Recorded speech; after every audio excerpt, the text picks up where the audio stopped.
नमस्कार दोस्तों, स्वागत है आपका अकेला अनमोल साथी चैनल पर। दोस्तों, जीवन का अंतिम सत्य मृत्यु है। ये बात जो लोग समझ लेते हैं वे गलत कामों से दूर रहते हैं। मृत्यु के बाद कोई भी व्यक्ति अपने साथ कोई चीज़ नहीं ले जा सकता है, इसीलिए हमें धर्म के अनुसार कर्म करना चाहिए।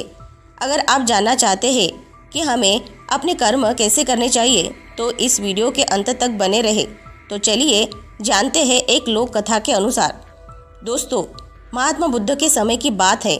उन दिनों मृत्यु के पश्चात आत्मा को स्वर्ग में प्रवेश कराने के लिए कुछ विशेष कर्मकांड कराए जाते थे।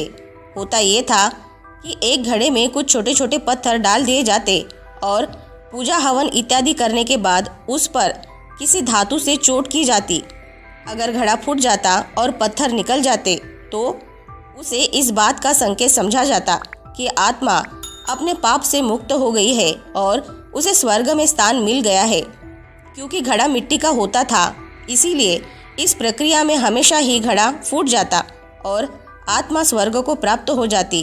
और ऐसा कराने के बदले में पंडित खूब दान दक्षिणा लेते।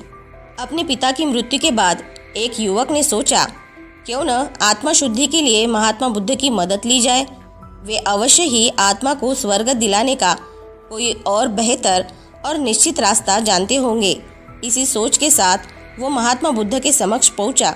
युवक बोला, हे तथागत, मेरे पिताजी नहीं रहे, कृपया आप कोई ऐसा उपाय बताएं कि यह सुनिश्चित हो सके कि उनकी आत्मा को स्वर्ग में ही स्थान मिले। बुद्ध बोले, ठीक है, जैसा मैं कहता हूँ वैसा करना। तुम उन पंडितों से 2 घड़े लेकर आना, एक में पत्थर और दूसरे में घी भर देना। दोनों घड़ों को नदी पर लेकर जाना और उन्हें इतना डुबोना कि बस उनका ऊपरी भाग ही दिखे। उसके बाद पंडितों ने जो मंत्र तुम्हें सिखाए हैं उन्हें ज़ोर ज़ोर से बोलना और अंत में धातु से बनी हथौड़ी से उन पर नीचे से चोट करना। और ये सब करने के बाद मुझे बताना कि क्या देखा। वह बहुत खुश था। उसे लगा कि बुद्ध द्वारा बताई गई इस प्रक्रिया से निश्चित ही उसके पिता के सब पाप कट जाएंगे और उनकी आत्मा को स्वर्ग की प्राप्ति होगी। अगले दिन युवक ने ठीक वैसा ही किया और सब करने के बाद वो बुद्ध के समक्ष उपस्थित हुआ। बुद्ध ने पूछा, आओ पुत्र, बताओ तुमने क्या देखा। युवक बोला, मैंने आपके कहे अनुसार पत्थर और घी से भरे घड़ों को पानी में डालकर चोट की। जैसे ही मैंने पत्थर वाले घड़े पर प्रहार किया, घड़ा टूट गया और पत्थर पानी में डूब गए। उसके बाद मैंने घी वाले घड़े पर वार किया, वह घड़ा कल फूट गया और घी नदी के बहाव की दिशा में बहने लगा।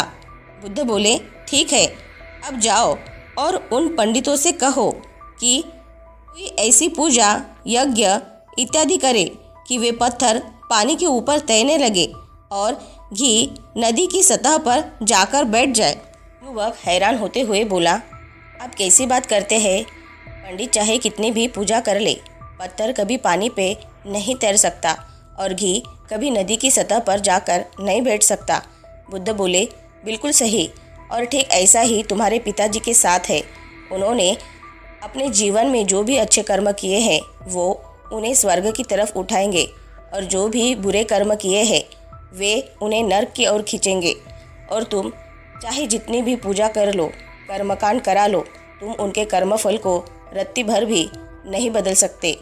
युवक बुद्ध की बात समझ चुका था कि मृत्यु के पश्चात स्वर्ग जाने का सिर्फ एक ही मार्ग है और वो है जीवित रहते हुए अच्छे कर्म करना। दोस्तों, हम जो कुछ भी है वो हमने आज तक क्या सोचा इस बात का परिणाम है।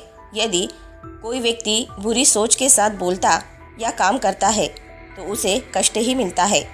यदि कोई व्यक्ति शुद्ध विचारों के साथ बोलता या काम करता है तो उसकी परछाई की तरह खुशी उसका साथ कभी नहीं छोड़ती।